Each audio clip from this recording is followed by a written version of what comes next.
If I really want to spark sustainability-oriented thinking, just rattling off environmental facts isn't enough. I've learned that for real change, it's about reshaping how students think, feel, and actually take action. That's where educational theory becomes my North Star. Let's break down a few key foundations that can transform how we teach green thinking. First up, constructivist learning, learning by doing. Instead of lecturing about waste, I get students to design and run a school waste audit.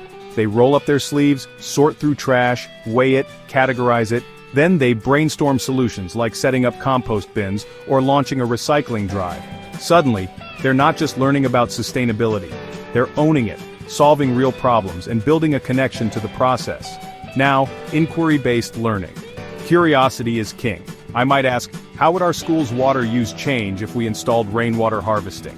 Instead of handing out answers, I guide students to investigate, collecting data, talking to experts, designing their own solutions. This kind of learning doesn't just teach facts.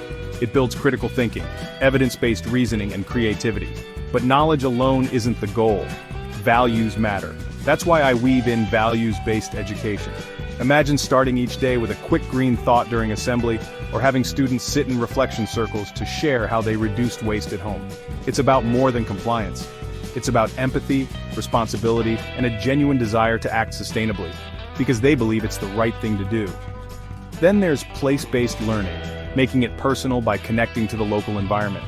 I organize field trips to local wetlands, or visits to waste treatment plants.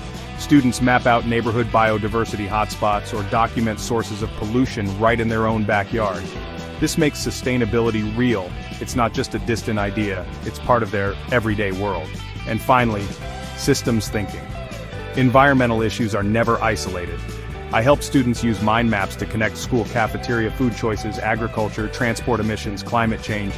They start to see the patterns, the consequences, the bigger picture, and that's when they can design solutions that really stick. So if I'm serious about building green mindsets, it's not about cramming more information. It's about hands-on engagement, sparking curiosity, living out values, connecting to the local context, and seeing the bigger system. That's how you turn sustainability from a lesson into a lifelong mindset.